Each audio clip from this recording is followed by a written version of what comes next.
आज का विषय है, ये एक मैं दुस्साहस कर रहा हूँ। दुस्साहस इसलिए कह रहा हूँ क्योंकि एक तो मैं मनुस्मृति को आधार बनाकर शूद्रों के कर्म के बारे में बात कर रहा हूँ। स्वतंत्र भारत के इतिहास में यदि कोई सर्वाधिक दुरदुराए जाने वाला ग्रंथ है, जो कि भारतीय संस्कृति का, वैदिक संस्कृति का एक महत्वपूर्ण लेख माना जाता है, एक महत्वपूर्ण संग्रह माना जाता है, जिसे राजनीतिक कारणों से और कुछ विशेष कारणों से बहुत ज्यादा दुरदुराया गया है।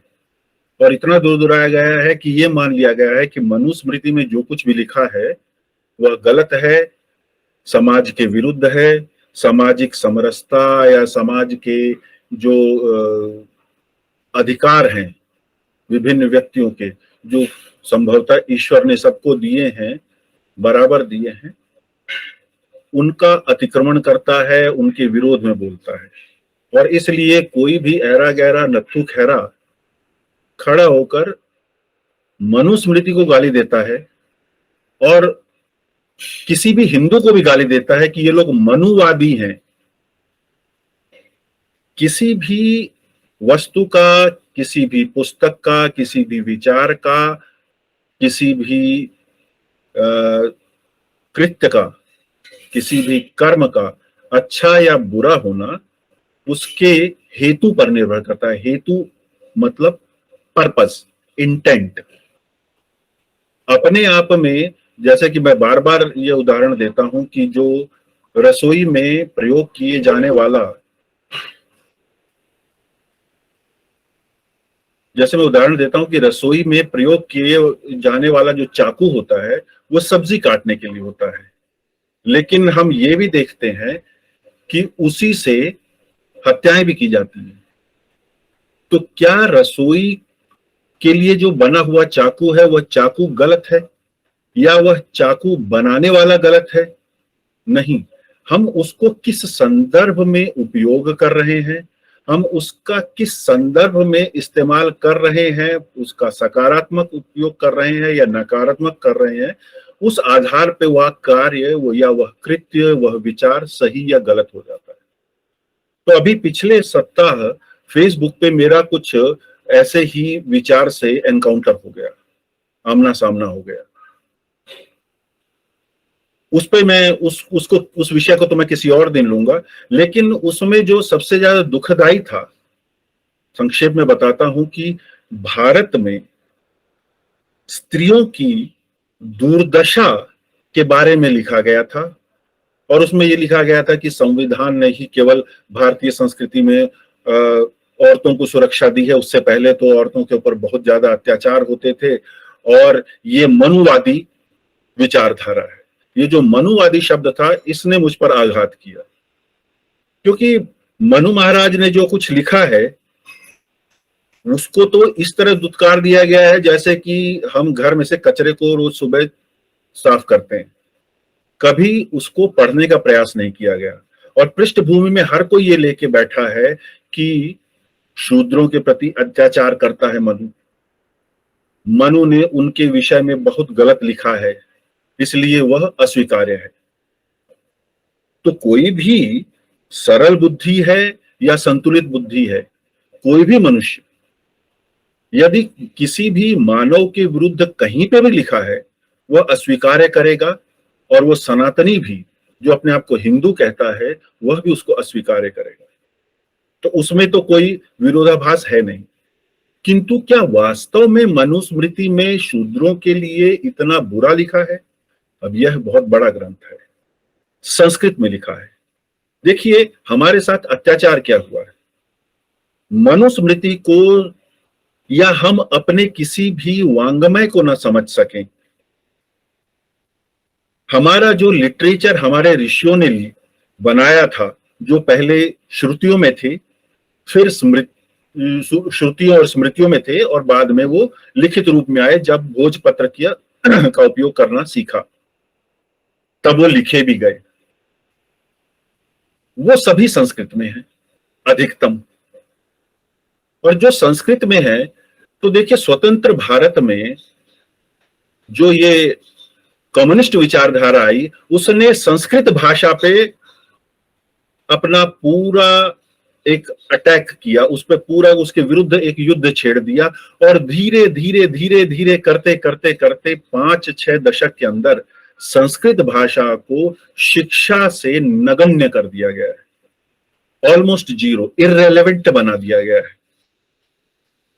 उसका सबसे बड़ा कारण यही है कि यदि भारतवासी संस्कृत भाषा सीख जाएगा तो वह अपने पुराने ग्रंथों को पढ़ लेगा, और यदि उसने अपने पुराने ग्रंथों को पढ़ लिया तो उसे पता लग जाएगा कि उसमें वास्तव में क्या लिखा है, और मैक्स मूलर ने क्या समझा, बीबी लाल ने क्या लिखा, सीताराम गोयल जी ने क्या लिखा, आदि इत्यादि, या किसी भी और इतिहासकार ने, किसी भी संवादकार ने उसका अर्थ क्या लिखा। जब हमें वास्तविक अर्थ पता लग जाएगा तो हमारा स्वाभिमान जग जाएगा, और यदि भारतीय का स्वाभिमान जग गया तो फिर वो विश्व गुरु बन जाएगा। और ये विश्व गुरु बन गया तो यूरोप, अमेरिका, रूस आदि इत्यादि, या जितनी भी भारत विरोधी विचारधाराएं हैं, एक होता है राजनीतिक कारणों से किसी चीज का विरोध करना, एक होता है सांस्कृतिक कारणों से उसके अस्तित्व को ही समाप्त करने के लिए जो विचारधाराएं चलती हैं। तो संस्कृत को समाप्त कीजिए, लोग अपने आप मूर्ख बनेंगे। आप उनको अर्थ बताइए, वो आप पे हंसेंगे। मेरे साथ ये बहुत होता है, मतलब मैं इस चीज को तो जानता हूं। फेसबुक में अगर मैं ये लिखता हूं कि इसका अर्थ यह है, तो वो हंसते हुए 4 वो क्या बोलते हैं उसको, इमोजीज छाप देंगे। वो मुझ पर नहीं हंस रहे होते हैं, वो उनकी अनभिज्ञता का प्रतीक है कि उन्हें पता ही नहीं है कि सत्य क्या है, और उस पर हंसी आती है उन्हें। और फिर वो मुझे समझाने लग जाते हैं, नहीं ये था, तुम्हें क्या पता, तुम तो व्हाट्सएप यूनिवर्सिटी से पढ़कर आए हो। तो मतलब ये चीजें होती है। खैर, तो विषय मेरा वहीं से निकला कि क्या वास्तव में शूद्र के बारे में गलत लिखा है, या कुछ विद्वेष के कारण लिखा है। तो यहां 3-4 श्लोक का उद्धरण करूंगा, और फिर मैं उस विषय पर आऊंगा कि शूद्र का कर्म वास्तव में मनुस्मृति में क्या लिखा है। ये मेरे पास एक पुस्तक है, मनुस्मृति, चौखंबा प्रकाशन, वाराणसी। ये चौखंबा प्रकाशन एक विश्वसनीय प्रकाशन माना जाता है, तो ये मैंने वहां की पुस्तक ली है। मेरे पास एक और प्रकाशन है, वो कोई आर्य समाजी संस्था का है, पर वो पुस्तक मुझे अभी समय मिल नहीं पाई, वरना मैं उसको भी सामने रखना चाह रहा था। फिर भी जो उद्देश्य है मेरा, मनुस्मृति को में शूद्र का कर्म क्या है वह समझने का हम प्रयास करते हैं।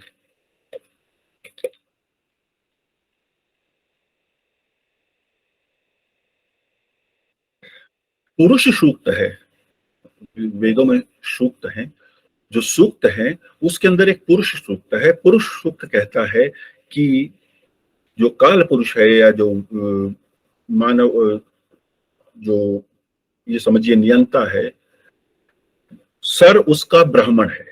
यह जो हिस्सा है जहां पे बुद्धि है, जहां से हम अपने विचार व्यक्त कर पाते हैं, यह ब्राह्मण है। भुजाएं और सीना क्षत्रिय है,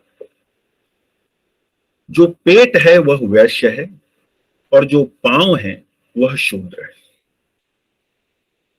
अब हमें यह समझाया जाता है, देखिए शूद्र को कितना नीचा बताया गया है।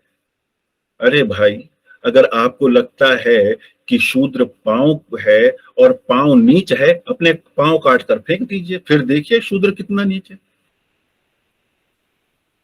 अगर शूद्र नीच ही है, और पुरुष सूक्त में, ऋग्वेद में उन्हें पांव कहा गया है, तो उस पांव को समझिए, वो पांव ही इस ब्राह्मण को, इस क्षत्रिय को, या इस वैश्य को चलाता है, एक स्थान से दूसरे स्थान ले जाता है, अपना कार्य संपादन करने में सहायता करता है। अगर यह शूद्र न हो तो ब्राह्मण, क्षत्रिय और वैश्य कुछ नहीं कर पाएंगे।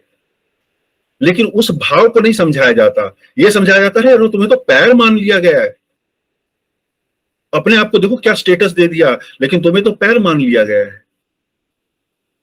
और हमें भी यही लगता, हाँ यही है। लेकिन उसके पीछे निहित भाव को, उसके पीछे निहित मूल अर्थ को समझाया ही नहीं जाएगा। अगर क्योंकि समझा दिया तो समाज एक रस हो जाएगा। समाज एक रस हो गया तो तोड़ना कठिन है, और जब तोड़ना कठिन हो जाएगा तो हम उस पर शासन कैसे करेंगे? तो ये आज से नहीं चल रहा है, ये सदियों से चल रहा है। लेकिन हमारे ऋषियों का जो तप था वह इतना गहन था,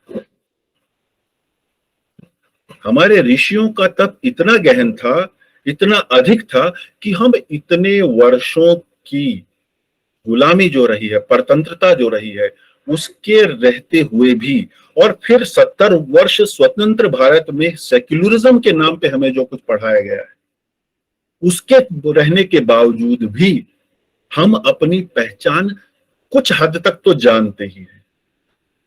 लेकिन मनुस्मृति को लेकर जिस प्रकार विद्वेष फैलाया जाता है समाज में, और इस ग्रंथ को जितना दुरदुराया जाता है, जैसे ये तो वो एक गला सड़ा सा एक ग्रंथ है जिसमें बहुत कुछ बेकार लिखा हुआ है और इसे छूना मत।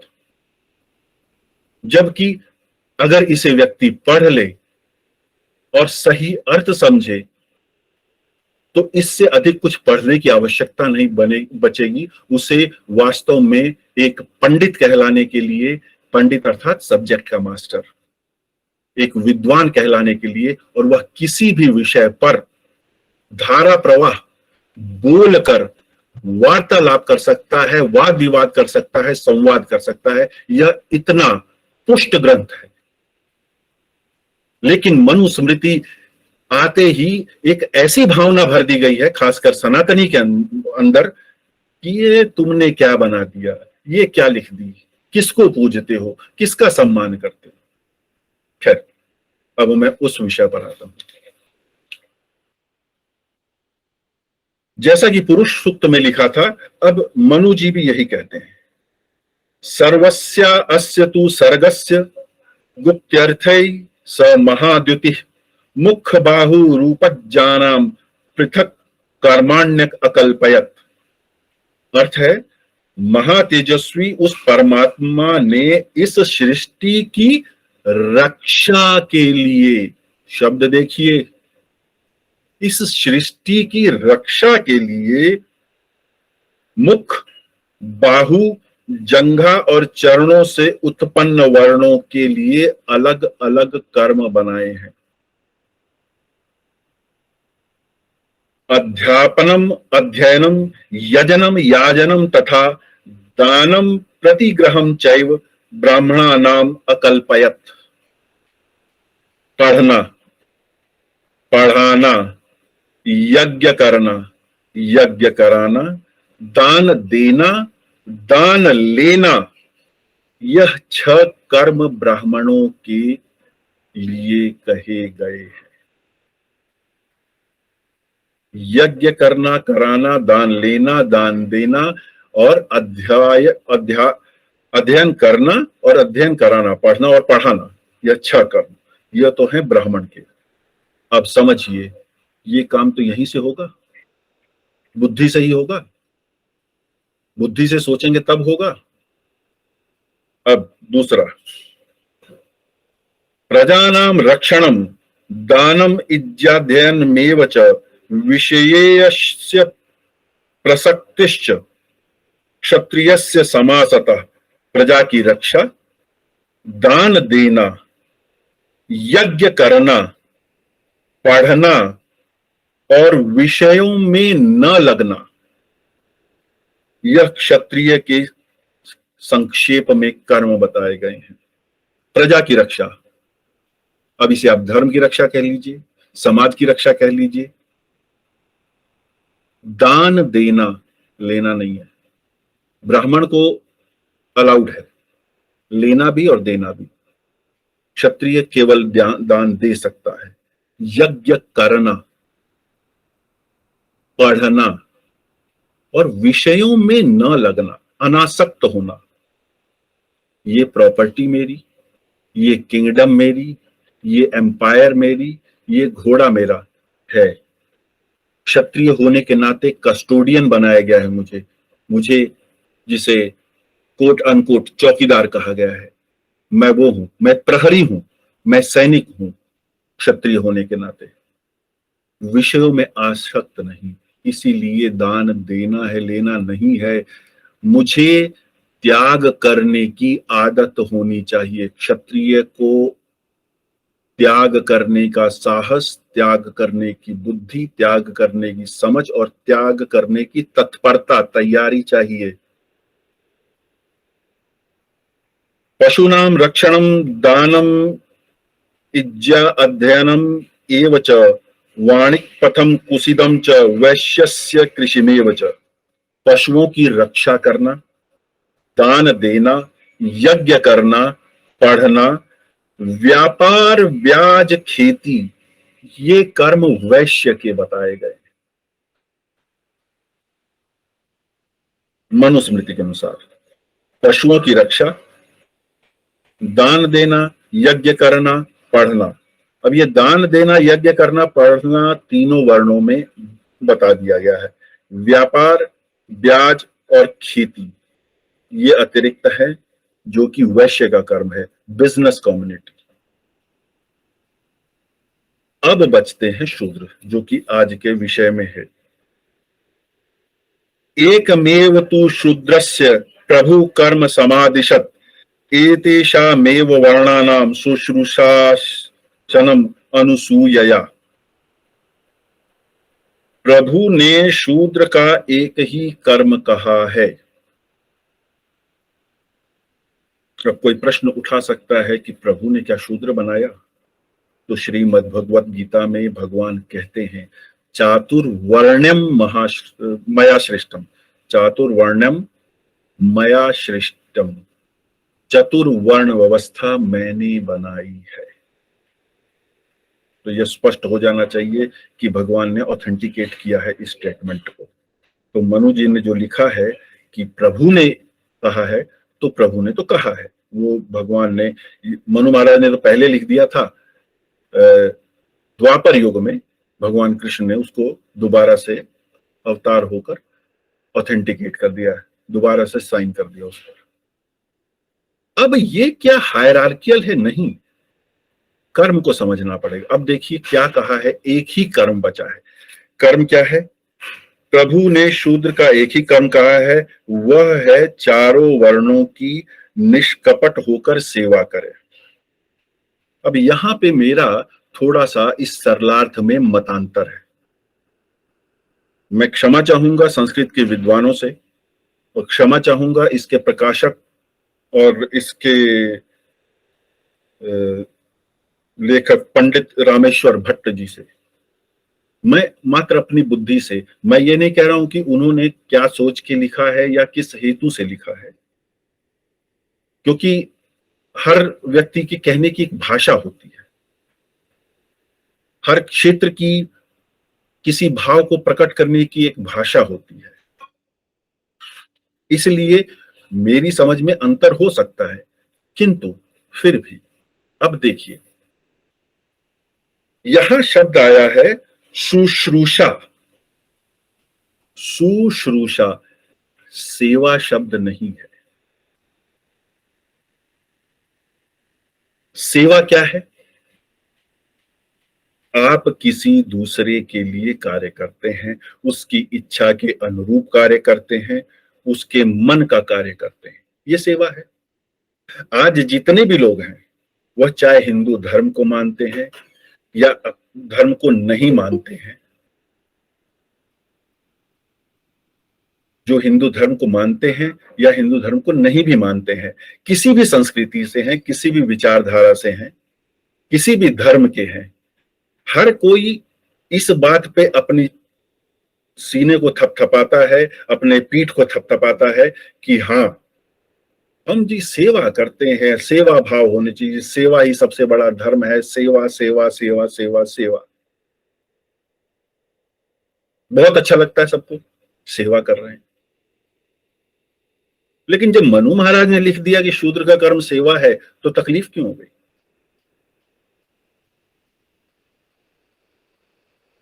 अभी मैं आऊंगा, शब्द पे आऊंगा, मैं सिर्फ उसको कह रहा हूं जो हमें समाज में समझाया जाता है। हम वैसे तो, वो कहते हैं ना कि ब्राउनी पॉइंट्स बनाने के लिए, समाज में अपने आप को एक उच्च स्तर पर स्थापित करने के लिए ये दिखाते हैं, हमने जो छबील की सेवा दी, हमने भंडारे की सेवा दी, हमने जी उस दिन वहां पे सड़क साफ कर दी, उस दिन हमने वहां से कचरा साफ कर दिया, ये सेवा दी। भाई अगर वो सेवा देने में आपको इतना गौरव महसूस हो रहा है, तो आप कैसे कह सकते हैं कि शूद्र शूद्र अगर ये कार्य कर रहा है तो वो नीच कार्य है? या शास्त्रकारों ने ये कह के कहा होगा? ये हमारी दुर्बुद्धि है, हमारी मूर्खता है। हमने भाषा को नहीं पढ़ा है क्योंकि हमें पढ़ने नहीं दी गया है, और हमारा आग्रह भी नहीं रहा है। क्यों? हमें तो यह समझा दिया गया बेटा रोटी कमा ले, कुछ नहीं रखा इन बातों में। लेकिन इसी के कारण, इन्हीं बातों से दैनंदिन, दिन प्रतिदिन, हर क्षण हमारे स्वाभिमान को भी दलित किया जाता है, उस पर प्रहार किया जाता है, और हम चुपचाप बैठे रहते हैं। क्योंकि मनु महाराज ने बहुत गलत लिखा है, मनु महाराज ने बहुत गलत लिखा। मनु महाराज ने, अगर, जो कि इसका अर्थ बता रहा हूं, अभी मैं उस शब्द पे नहीं आया हूं जो वास्तव में लिखा है। मनु महाराज ने लिखा कि सेवा है, तो सेवा तो हम वैसे तो अपनी पीठ थपथपाएंगे, अपना सीना पीठ ठोकेंगे कि हाँ हम सेवा करते हैं। लेकिन मनु महाराज ने लिख दिया तो ये तो मानवता के विरुद्ध हो गया। कितने मूर्ख हैं हम।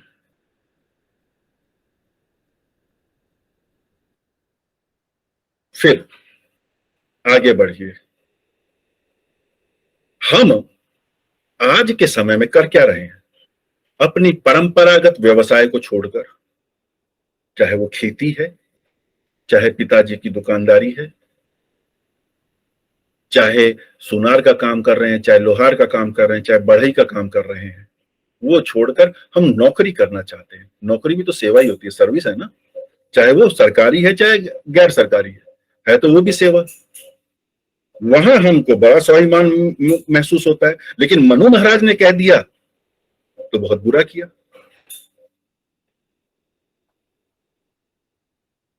हम इतना सोच ही नहीं पाते हैं।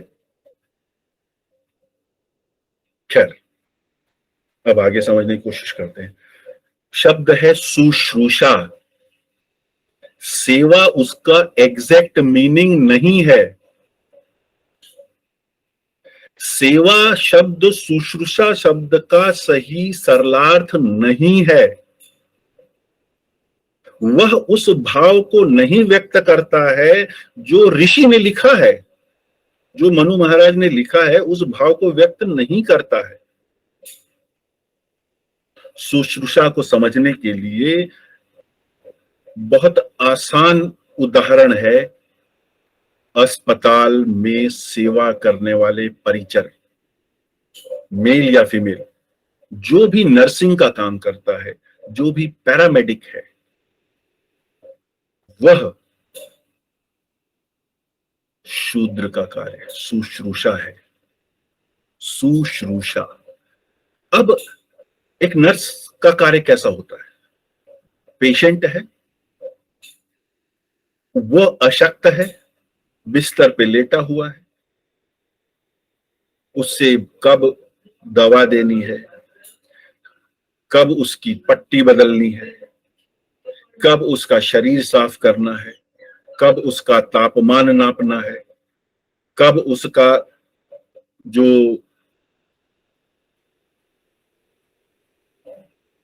जो भी डॉक्टर ने उसको जो शेड्यूल दिया है उसके हिसाब से उसका ध्यान रखना है, ताकि उस पेशेंट को किसी प्रकार की तकलीफ ना हो और वह जल्द से जल्द स्वस्थ हो जाए। अब देखिए क्या कहा है, ब्राह्मण के लिए कहा गया यज्ञ करिए, पढ़िए, पढ़ाइए।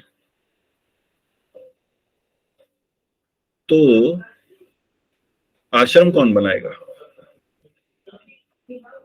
क्षत्रिय को कहा है आप रक्षा कीजिए, उसको लाठी तलवार कृपाण चक्र कौन बना के देगा? समाज में कृषि उत्पाद उत्पन्न किया, उसको बेचने के लिए कैसे ले जाएगा?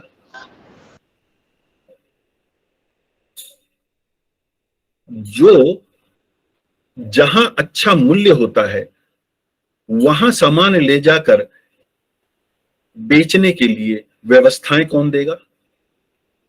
और वो सामान उत्पन्न कौन करेगा? मुझे शयन करना है तो मुझे बिस्तर चाहिए, चाहे पहले चारपाई होती थी, आजकल वो प्लाईवुड के डबल बेड आ गए हैं, वो कौन देगा बनाकर? रजाई गद्दा कौन देगा?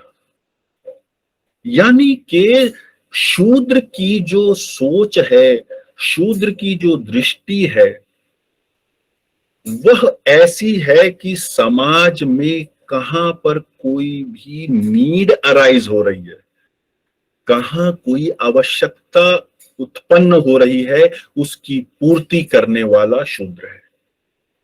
अर्थात मैन्युफैक्चरिंग एक्टिविटी शूद्र एक्टिविटी है।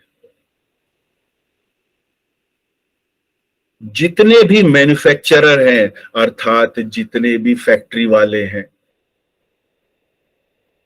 चाहे वो छोटी सी फैक्ट्री है, घरेलू उत्पाद है, चाहे बड़ी बड़ी फैक्ट्री है, चाहे जहां पे मर्सिडीज बन रही है, जब मारुति बन रही है, जहां पे बड़ी बड़ी दवाइयां बन रही हैं, कंपनियां जहां पे दवाइयां बन रही हैं, या वो बड़े बड़े ये स्टोर जहां पर फर्नीचर बिकता है, चाहे वो पेपर फ्राई है, चाहे गोदरेज है, शूद्र की परिभाषा में हर चीज आती है।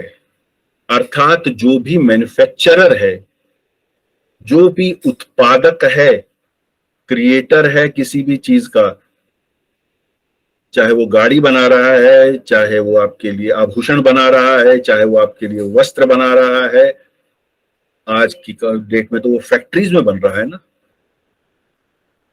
ये सब शूद्र कर्म में आते हैं। तो कोई इनको नीच कर्म कहेगा क्या? नहीं कह सकता। सामाजिक साइक्लिकल वेरिएशन हर समय आते हैं समाज में एक कभी आध्यात्मिक या सांस्कृतिक स्तर बहुत ऊंचा होता है, फिर धीरे धीरे वो गिरता है, फिर ऊंचा होता है, फिर गिरता है, ये निरंतर है। ये बिल्कुल वैसा है जैसा कि हम लोग रोज सुबह स्नान करते हैं।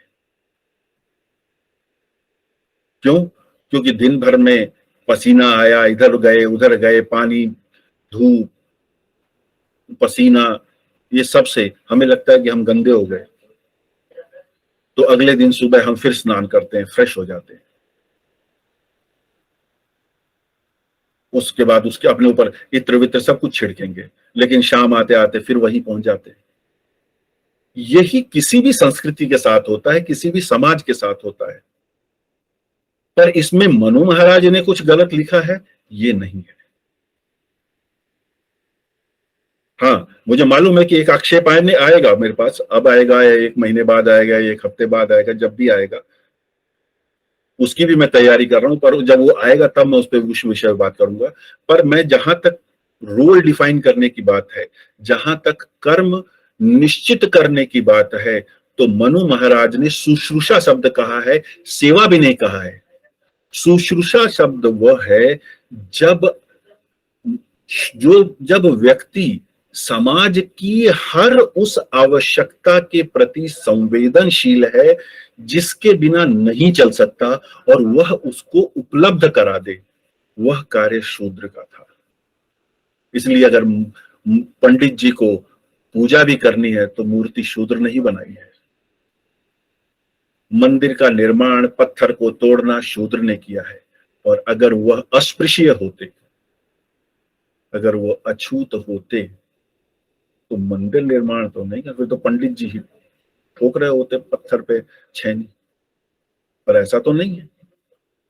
बढ़ई से तो नहीं, हम खरीद रहे होते अपना डबल बेड या चारपाई या कोई भी लकड़ी का सामान।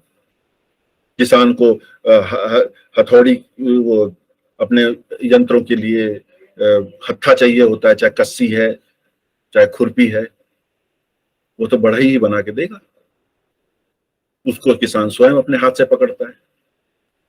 तो अस्पृश्यता मनु महाराज ने प्रिस्क्राइब नहीं की है, उन्होंने नहीं लिखा कि किसी को स्पर्श नहीं करना है, उन्होंने शूद्र के लिए एक ही कर्म लिखा है। अब इसको एक और तरीके से लिया जाता है कि उनको जी पढ़ने पढ़ाने पूजा पाठ के लिए नहीं कहा गया है। प्रश्न उठता है,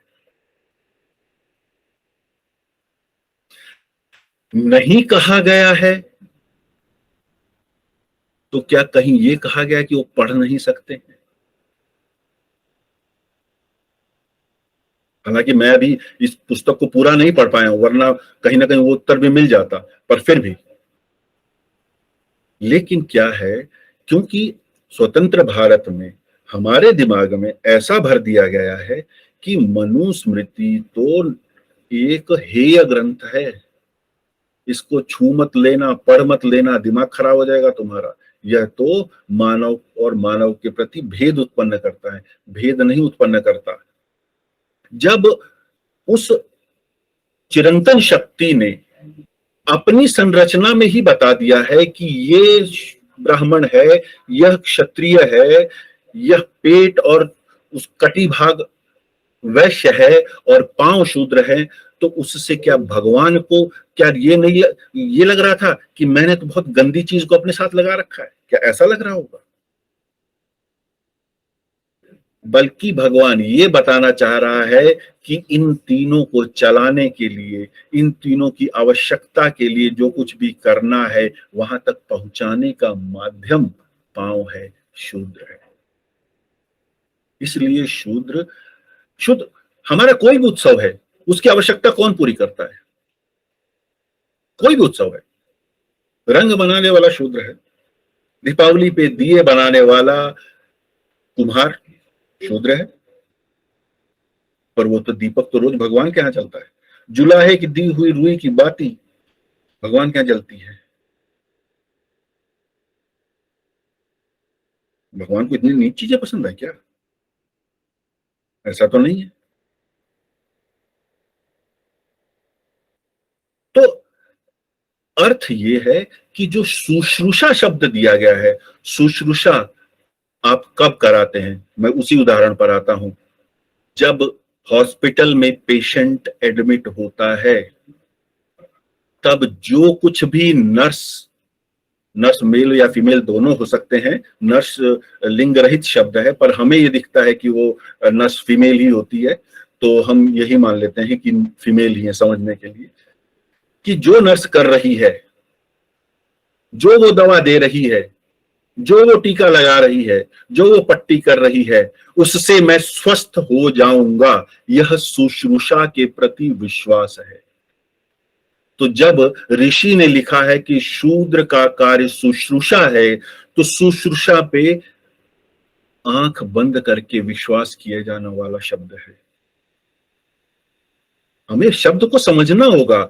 यही तो है कि भाषा समाप्त कर दी गई ताकि आप अपनी भाषा को ना समझ सकें, उसके पीछे निहित अर्थ को ना समझ सकें, और जब आप अर्थ नहीं समझेंगे तो आप अपने आप को ही ग्लानि में डाल देंगे, आप अपने आप को ही हेय समझेंगे, आप अपने आप को दोषी मानेंगे। क्यों? क्योंकि वर्ड मीनिंग तो सामने वाला बता रहा है, जो नहीं चाहता कि आपका स्वाभिमान खड़ा रहे, जो नहीं चाहता कि आप एक पुरुष सुक्त बनाए हुआ शरीर बना रहे। आपकी टांगे कटेंगे तभी तो आप अशक्त होगे। तो ये बता दिया गया पैरों को, नहीं नहीं, देखो देखो, तुमको तो सबसे नीचे रखा गया शरीर में, तुम तो हेय हो। ऐसा प्रयास किया जा रहा है और निरंतर किया जा रहा है। और दुख की बात यह है कि बड़े बड़े विद्वान भी इस विषय पे नहीं बोल रहे। इसलिए आज मैं ये कह रहा हूं, मैं पता नहीं, मतलब शायद बहुत बड़ा शब्द इस्तेमाल कर रहा हूं, लेकिन मैं दुस्साहस कर रहा हूं ऐसे विषय पे बोलने का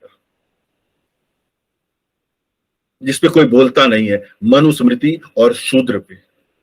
और शूद्र पे बिल्कुल स्पष्ट है कि उन्होंने, मनु महाराज ने शुश्रूषा शब्द कहा गया है। दिया है। शुश्रूषा में जब होता है, शुश्रूषा का जब मैंने बताया कि सबसे सरल उदाहरण है नर्स। पेशेंट उस पर पूर्ण विश्वास करता है, जो बात वो डॉक्टर को भी नहीं बताता है वो नर्स से बताता है। नर्स के व्यवहार से पेशेंट जल्दी ठीक होता है। अर्थात किसी पर पूर्ण विश्वास करने का शब्द है शुश्रूषा, अविश्वास करने का नहीं है। पर क्योंकि हम अपनी भाषा को नहीं जानते हैं, हमने कभी अपने ग्रंथ को स्वयं नहीं पढ़ने की कोशिश की, और जिसने कचरा हमें हमारे सामने प्रस्तुत कर दिया कि ये भाई तुम्हारी मनुस्मृति में तो ये कचरा ही है, हमने ये स्वीकार किया। अच्छा अच्छा, आप तो पढ़े लिखे हैं, कोट टाई में हैं, आप तो गोरे दिखते हैं, अच्छा आप तो अंग्रेजी भी बोलते हैं, इसका मतलब आप सही बोलते हो।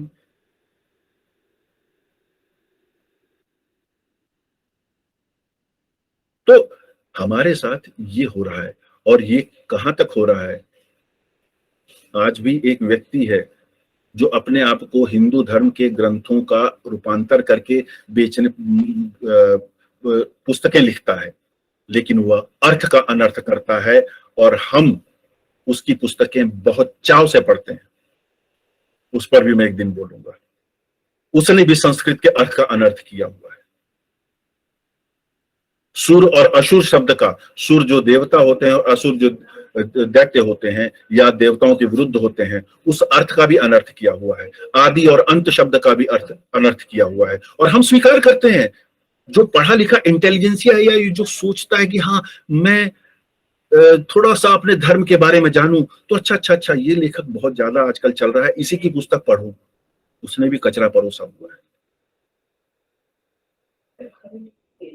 तो मेरा ये एक बहुत क्रिस्प सी बात थी कि शब्द शूद्र के लिए शुश्रूषा कहा गया है, और शुश्रूषा वह है जिसके दो पहलू हैं। एक पहलू वो है कि वो व्यक्ति जो समाज की किसी भी गतिविधि की, आवश्यक गतिविधि की आवश्यकता की पूर्ति के लिए जो संसाधन उपलब्ध कराता है, वह शूद्र है।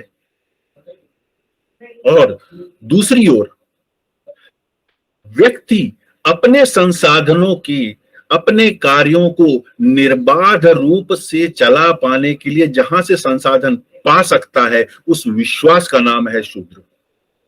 शूद्र हेय शब्द नहीं है। अब एक चीज और बता देता हूं। संस्कृत में एक शब्द होता है क्षूद्र, क्षत्रिय वाला क्ष, उसमें छोटे ऊ की मात्रा, और द्रव, द्रव वाला द्रव, क्षूद्र। जो क्षूद्र शब्द है उसका अर्थ होता है लो क्वालिटी, बैड क्वालिटी, और ये सब कंपैरेटिव है। बट शब्द क्षूद्र है जिसका अर्थ होता है लो क्वालिटी। शूद्र शब्द का नहीं, ये श है, शरबत वाला श है, उसके अंदर जो उस पे मात्रा लगी है ऊ की और द्र लिखा हुआ है, वह शूद्र है। और जो जिस शब्द का अर्थ लो क्वालिटी या बैड क्वालिटी होता है, वह शब्द है क्षूद्र। पर हम अपनी भाषा नहीं जानते, इसलिए कोई भी गधा घोड़ा हमें कुछ भी समझा देता है, हम समझ लेते हैं, और हमारे ही पांव पे कुल्हाड़ी लगती है, हमारा ही समाज विखंडित होता है। बहुत स्तर तक हो चुका है। लेकिन हमें समझना पड़ेगा कि यदि भगवान ने पुरुष सूक्त में यह लिखा है कि शूद्र मेरे पांव हैं, या मेरे पांव से उत्पन्न हुए हैं, जो मर्जी कह लीजिए, और वही मनु महाराज ने लिखा है, तो मनु महाराज ने कहीं भी हेय दृष्टि से शूद्र को नहीं देखा है। और दूसरी बात ये, किसी भी मैन्युफैक्चरिंग कंपनी में आप देखिएगा, एक शिफ्ट लगती है, जितनी बड़ी कंपनी उतनी ज्यादा शिफ्टें, मतलब 3 शिफ्ट लगती हैं, 3 से ज्यादा तो नहीं लग सकती 24 घंटे में नियम अनुसार, लेकिन कॉन्टिन्यूस शिफ्ट लगती है। अर्थात शूद्र व्यस्ततम है। और आजकल तो मशीनी युग है, तब तो सब कुछ हाथ से करना होता था। पत्थर तराशना है वो भी हाथ से, मतलब फास्टर एड नहीं है वो। लोहा पिघलाना है वो भी, लोहे को मोड़ना है कि हथियार का शक्ल देनी है, या घोड़ा गाड़ी बनाना है, या बैलगाड़ी बनाना है। लकड़ी को कौन सी लकड़ी लेनी है, लकड़ी कौन पकी होनी चाहिए, वो सूखी होनी चाहिए, ये सारी चीजें। आजकल तो कच्ची लकड़ी भी उठाई, उसको प्रोसेस करके कुछ भी बना दिया जा रहा है। लेकिन तब भी शूद्र के पास समय नहीं है, मैन्युफैक्चरर के पास समय नहीं है। और जिसका काम अच्छा चल पड़ता है उसके पास तो ये है जी, 3 महीने बाद, 4 महीने बाद लोग पैसा लेके बैठे रहते हैं, मेरे को एर्टिगा खरीदनी है, 9 महीने की वेटिंग है जी। यह, अगर हम सांस्कृतिक रूप से शूद्र शब्द के अर्थ को लें तो यह शूद्र का जलवा है।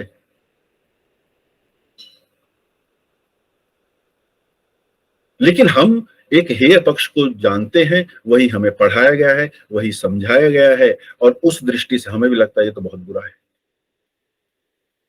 हाँ, मैं इस चीज को स्वीकार करता हूँ, साइक्लिकल वेरिएशन हर जगह आते हैं। जैसा मैंने उदाहरण दिया कि मैं सुबह नहाता हूं, अगले दिन फिर मेरे को नहाना पड़ता है। अर्थात निरंतर अपने शरीर को सुंदर दिखना, सुंदर रखना, स्वस्थ रखना, उसका प्रयास करना पड़ता है, निरंतर करना पड़ता है। उसी प्रकार संस्कृति के लिए भी करना पड़ता है। लेकिन वो तब हो पाएगा जब हम अपने आप को भी जान पाए। बस मेरा इतना ही कहना था। ये बहुत क्विक सा सेशन है, इसके बाद अब मुझे एक और सेशन लेना है, तो मैं आपसे आज्ञा चाहूंगा। आप लोग आए इसके लिए बहुत बहुत धन्यवाद। नहीं, it was a good session. Thank you. नमस्ते गुरु जी। नमस्कार भाई, नमस्कार। गुरु जी, एक ये बताओ, क्या शूद्र ब्राह्मण बन सकता है? देखिए, वर्ण की दृष्टि से कोई भी ब्राह्मण बन सकता है, कर्तव्य करना पड़ेगा ना वो। शूद्र देखिए भाई है ना, देखिए अर्थ एक जगह, इसका उत्तर एक जगह नहीं है, एक प्रोसेस है, उसको समझना पड़ेगा, उसको समझना पड़ेगा। शास्त्र एक जगह यह भी कहता है, जन्मना जायते शूद्र, जन्म से हर कोई रॉ होता है, शूद्र होता है। संस्कारात द्विज उच्चते, संस्कार से वह द्विज हो जाता है, यानी कि एडिशनल नॉलेज आ जाता है उसके पास। अब एडिशनल नॉलेज को समझना पड़ेगा, संस्कार क्या चीज है। संस्कार इज प्रोसेस, अंग्रेजी में जो शब्द है उसको कहते हैं प्रोसेस। हमारे यहां वो 16 संस्कार हैं, जैसे वो 16 प्रोसेसिंग है। उसके अतिरिक्त वो सब में कॉमन है, हर एक के साथ होना चाहिए, वो एक अलग चीज है। जो ये प्रोसेस है कर्म का, अब वो जो कर्म का प्रोसेस है वह निर्धारित होता है कि वो कहां से ट्रेन हो रहा है। नॉट ओनली एजुकेशन, केवल एजुकेशन नहीं है, वो ट्रेनिंग भी है। तो अगर बढ़ई की संतान है, वो वहां से अपने परिवार से ही सीख रहा है, वो उसको संस्कार मिल रहा है। लेकिन अगर वो गुरुकुल में जा रहा है, वह शास्त्रों का ज्ञाता हो जा रहा है, तो वह पंडित हो जाएगा, वह पंडित हो जाएगा। शास्त्र की डेफिनेशन में कोई कंफ्यूजन नहीं है। मीन्स उसे वो आचरण भी फॉलो करना फॉलो पड़ेगा, करना पड़ेगा, बस इतना लेनी ही है। पड़ेगी। हाँ, उसे लेकिन वहीं क्या है, जाकर उसमें समाना पड़ेगा। हाँ, लेकिन क्या है कि उसको करने का क्या संसाधन थे या शास्त्रों ने क्या मार्ग बताए थे, वो लुप्त हैं। ऐसा तो है नहीं कि हमारे ऋषि ने एक मार्ग बताया होगा और उस पर चलना नहीं बताया होगा, बताया होगा। लेकिन क्या है, अब वो, एक तो हम डिस्कनेक्टेड भी हैं, और दूसरा ये है कि वही बात है कि हम लोग उतना खोद भी नहीं पाते हैं। जैसे मेरे मन में भी ये शब्द आया कि ये शूद्रों के लिए क्या वास्तव में बहुत निम्न कार्य कहा होगा। जब शुश्रूषा शब्द कहा है, शुश्रूषा शब्द तो मतलब बहुत ही उच्च कोटि का शब्द है, लेकिन हम भाषा ही नहीं जानते। जब भाषा नहीं जानते तो अर्थ भी नहीं जानते। ब्राह्मण का कार्य कर सकता है, और ये हो भी रहा है। तो मेरे ख्याल में गुजरात में तो कोई यूनिवर्सिटी है जो अब ये सर्टिफाइड कोर्स दे रही है, ग्रेजुएशन या कुछ ऐसा कराती भी है कि आप चाहे कुछ भी हो, आप पंडित का कार्य कर सकते हैं। और वैसे भी ये जो शास्त्री का कोर्स होता था, शास्त्री क्या है वास्तव में, तो ये वही प्रक्रिया है। बात ये है कि हमारी जड़ता इतनी बढ़ गई है, हमारी जड़ता इतनी बढ़ गई है कि वो हम उसको स्वीकार नहीं कर पाते। जैसे देखिए क्या है, अब मनुस्मृति में ही मैं पढ़ रहा था, ब्राह्मण किसी भी वर्ण में विवाह कर सकता है, अगर मैं गलत नहीं होता, अभी मैं मतलब उसको ध्यान पूरा नहीं कर पा रहा हूं, क्षत्रिय को भी कुछ स्वतंत्रता थी। अब पांडवों में जो राजा शांतनु थे, उन्होंने धीवर कन्या से विवाह किया था, वो तो शूद्र थी लेकिन किया। ऋषियों ने उसको स्वीकार भी किया है, उसकी संतान जो हुई वो क्षत्रिय ही कहलाई। क्यों? क्योंकि वर्ण वही था, कार्य वही हो गया। तो विद्वेष शास्त्रों ने तो नहीं दिया था और उनको वहां क्लैरिटी भी थी। नहीं गुरुजी, अगर स्त्री में पैदा हो के और वो वर्ण के सुदूर के काम करेगा तो नीच ही होएगा ना फिर तो, अगर नीच काम करेगा तो। नहीं नहीं नहीं, नीच हम क्या कहना चाह रहे, बात वही है कि हम नहीं, बात ये है ना जी, अगर कोई ब्राह्मण कुल में जन्म लेता है, मतलब किसी ब्राह्मण के घर पर जन्म ले लिया, हाँ, या क्षत्रिय के हाँ, जन्म ले लिया, हाँ, या फिर जो वैश्य है उसके घर पर जन्म ले लिया, तो क्या, और वो काम करता है सुदूर के, हाँ, और जो अगर वो, फिर तो वो सुदूर ही होगा ना, ब्राह्मण कैसे हो जाएगा, स्त्री मैं, कैसे हो सकता है? मैं तो कई बार कहता हूं, मैं नौकरी कर रहा हूं, नौकरी शूद्र कर्म है। मैं खुद कहता हूं, मैं स्वयं को कहता हूं, नौकरी कर रहा हूं, नौकरी तो शूद्र कर्म है, शूद्र का कर्म है, शूद्र का कर्म है नौकरी। नहीं तो ये कैसे हो, शूद्र का कर्म नौकरी है, तो पंडित का क्या होगा फिर? तो वो करे ना वो शास्त्रों की सेवा। और फिर स्त्री, ये स्त्री क्या होगा? जो फौज में है। अच्छा, जो फौज में वहां पर, एक मिनट के लिए, लेकिन मनुस्मृति कहती है समाज की रक्षा। गांव का चौकीदार है तो वो किस, हाँ, वो चौकीदार का कार्य वही हो गया ना। देखिए जो भी प्रहरी है, तो देखिए वही बात है कि हम कार्य सभी करते हैं, पर हम अपने विशेष जीवन का जो विशेष समय है वो किस में लगा देते हैं, वो हमारा वर्ण हो जाता है शास्त्रीय दृष्टि से, शास्त्रीय दृष्टि समाज है ना। गुरुजी, एक होता है ये है ना, सच्चाई जो थोड़ी चुभती है। आजकल गांव में जितने चौकीदार होते हैं ना, कहीं भी देख लेना, वो जिसको ये जाति बांट रखे, जैसे ब्राह्मण, जाट, फिर और जो कुछ भी हो गई है, उनमें से जो हरिजन जिसको काउंट करते हैं, ये जैसे मतलब कोई धार्मिक है, वाल्मीकि है, उन जातियों में से लगभग मिलते हैं चौकीदार। और वो काम क्षत्रिय का करता है, क्योंकि पूरे गांव में घूमता है, पूरे गांव की रुखाड़ करता है। और जब ये चीजें होती है उसको कहते हैं कि भाई ठीक है, ये सुदूर है। ये वैसे है ना, ये यहाँ पे इन चीजों की सबसे ज्यादा जो आजकल ये कहते हैं भाई हम ब्राह्मण है, और उसको ज्ञान किसी चीज का नहीं है, ब्राह्मण का ज्ञान ही नहीं है उसको।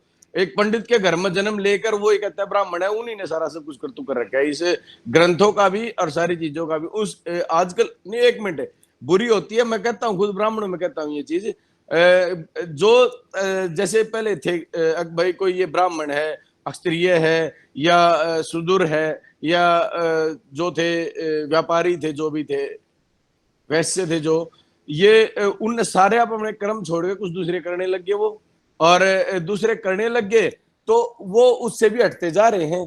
जैसे मान लो कोई शूद्र है, वो ज्ञान अर्जित करके ब्राह्मण के काम करता है तो अच्छी बात है, और जो वो कर रहा है कोई स्त्रीय है और उसको ब्राह्मण कह रहा है कि भाई ठीक है ये स्त्रीय ही रहेगा, वो तो फिर गलत हो रहा है ना। अब ये ब्राह्मण है, मैं आपकी बात समझ गया हूँ, आप जो कह रहे हो। यहाँ पे दो चीजें क्लियर करना चाहूंगा। एक, मेरा विषय ये था कि क्या शास्त्र में क्या प्रिस्क्राइब किया है। हम वही बात है, कानून तो कहता है कि भाई चोरी का दंड है, तो क्या चोर लोगों ने चोरी करनी बंद कर दी है? आप समझ रहे हो मैं क्या कहना चाह रहा हूं, कि शास्त्र क्या प्रिस्क्राइब कर रहा है, मैं तो उसकी बात कर रहा हूं। हम शास्त्र को भी तो नहीं जानते। देखिए अगर मैं भी गुरु की बात छोड़ो गुरुजी, छोड़ सकते हैं। एक मिनट मैं बताता हूं, आप मेरी एक बात सुनो ना पहले। अभी मैं कुछ दिन पहले नैनो खेड़ी ट्रेनिंग पे गया था, और वहां पे जाति लिखवा रहे हैं पीछे। भाई ये वही बता रहा हूं ना, तो ये किसने कहा है? ये जो सरकार, जो संविधान हमें ये कहता है कि सब समान है, वो जाति लिखवाता क्यों है? वही तो मैं पूछ रहा हूं ना। फिर मैंने उसके पीछे एक लाइन लिखी, अभी मेरी कोई जाति नहीं है। वो बोला कि क्यों नहीं है? मैं कहा भाई देख, मैं किस जाति का लिखूं, ये बताओ भाई, तुम किस तरीके से मेरे को वो करोगे भाई, ये इस जाति का है या नहीं है? इसमें लिखने से क्या होगा? मैं मतलब जाट के घर में पैदा हो गया था, जाट का हो गया, ब्राह्मण के घर में पैदा हो गया था, ब्राह्मण का हो गया, और चमार के घर में पैदा हो गया तो चमार का हो गया। ये जाति लिखवा रहे हो क्या तुम्हें? वहां भोपाल खड़ा हो गया था।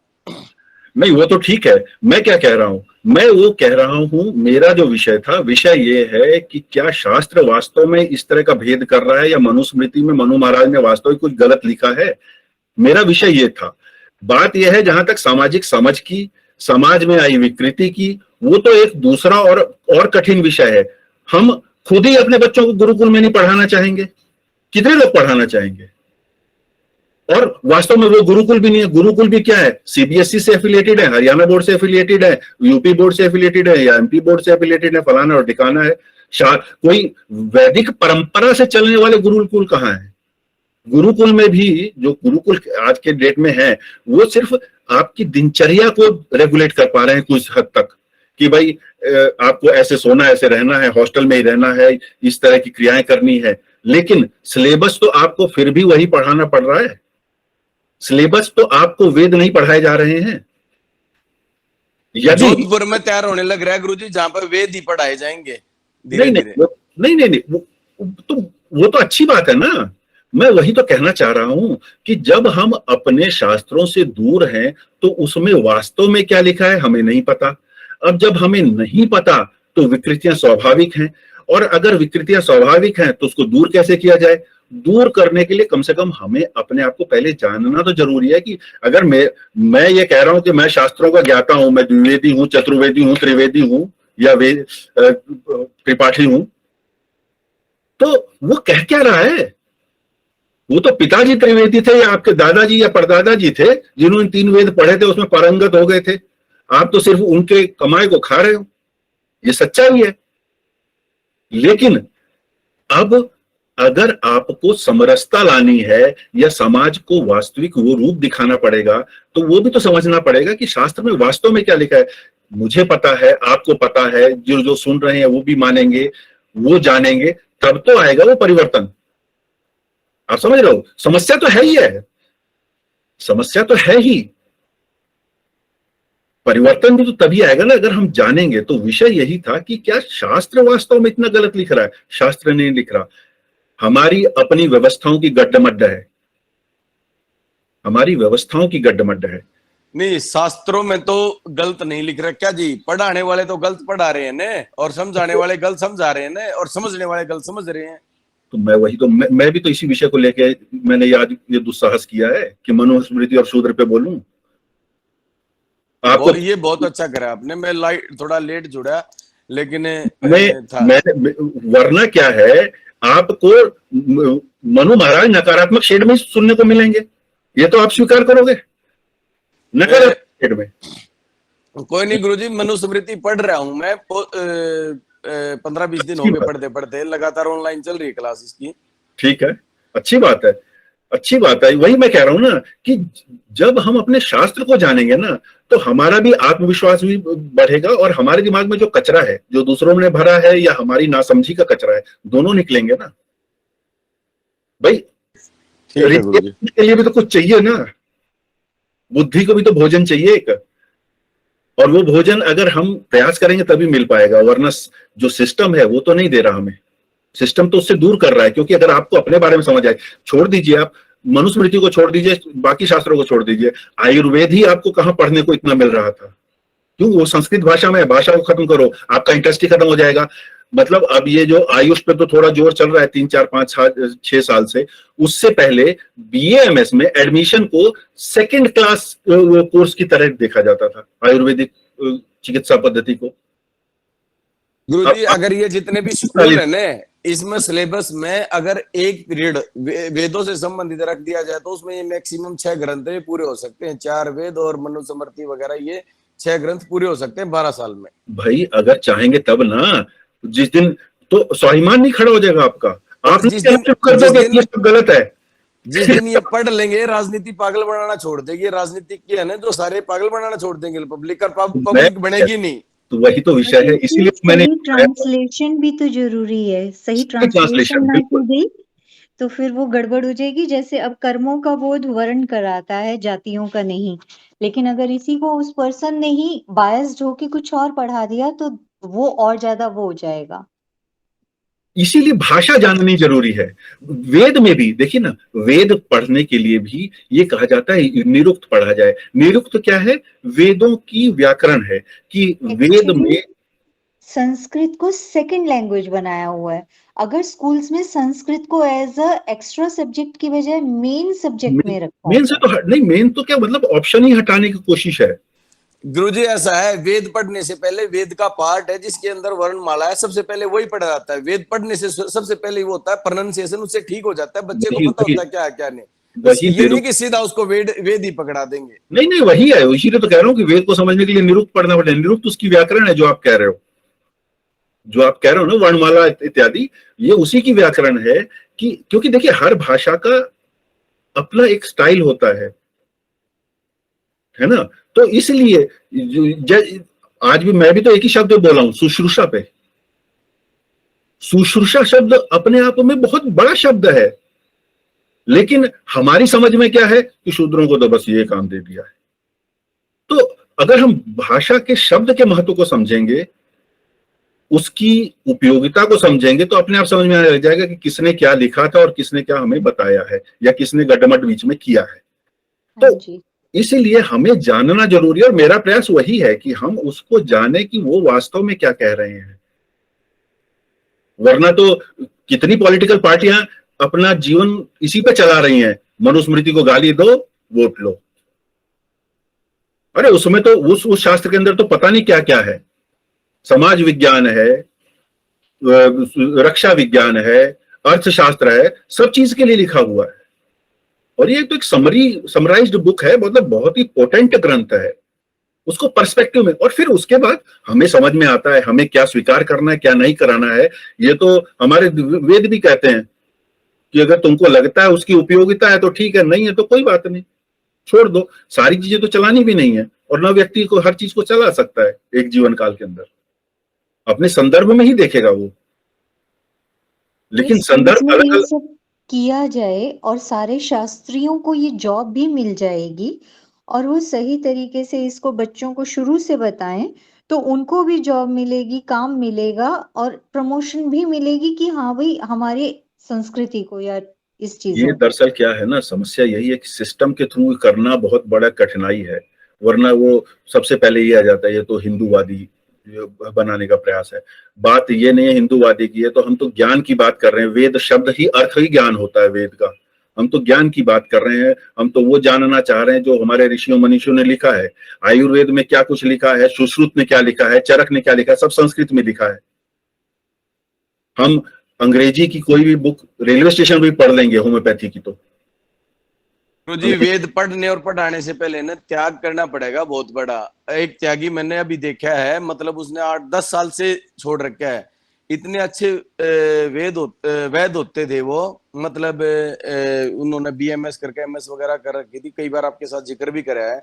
उन्होंने अपना घर भी छोड़ दिया, सब कुछ छोड़ दिया। वेद पढ़ना और पढ़ाना उनका यही काम है, सिर्फ आगे और पढ़ चुके हैं। उन्होंने बताया, अभी बात हुई थी, कहते पढ़ लिया जितना मैंने पढ़ाना था, मेरा आगे पढ़ाने का काम। 3 साल से लगातार पढ़ा ही रहे हैं और दिन में 10 क्लास ऑनलाइन लेते हैं वो।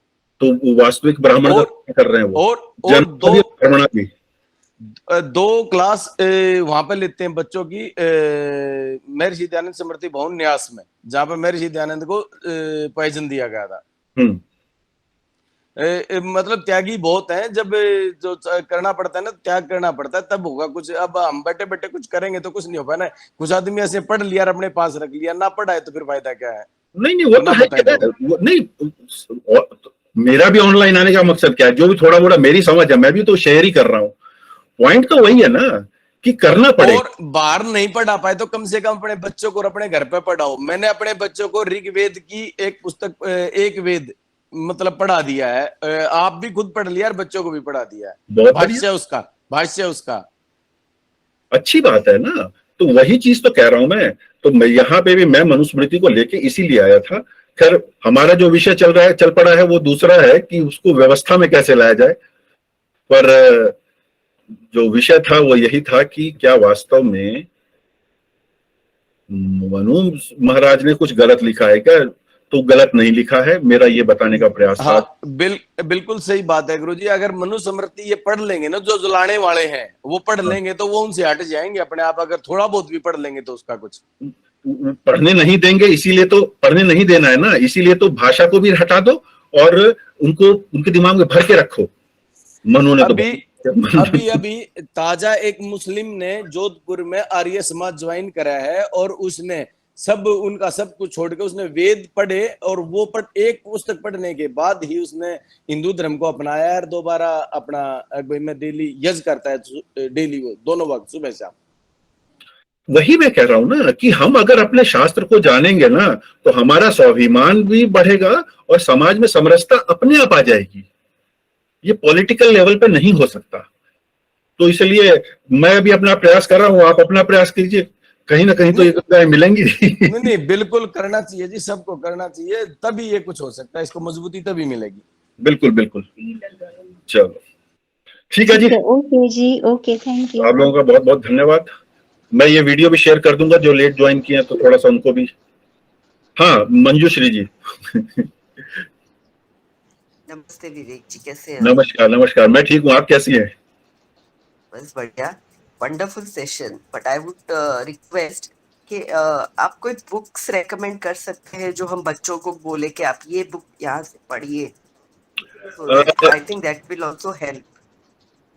मतलब आज तो मैंने विषय मनुस्मृति का ही उठाया है और जो बुक मैंने ली है मेरे पास तो ये है चौखंबा संस्कृत प्रतिष्ठान, ये बनारस का पब्लिकेशन है। Chaukhamba 4 pillars. But this is in Hindi या संस्कृत हिंदी? या संस्कृत? संस्कृत एंड हिंदी। हिंदी, हाँ। ये केवल तो वो समझ भी आना चाहिए। हाँ हाँ जी, तो ये आप उसमें चैनल में डाल देंगे इसका स्क्रीनशॉट? हाँ हाँ डाल दूंगा जरूर जरूर। Okay, thank you so much. Thank you, thanks for joining. Thank you जी। नमस्कार नमस्कार।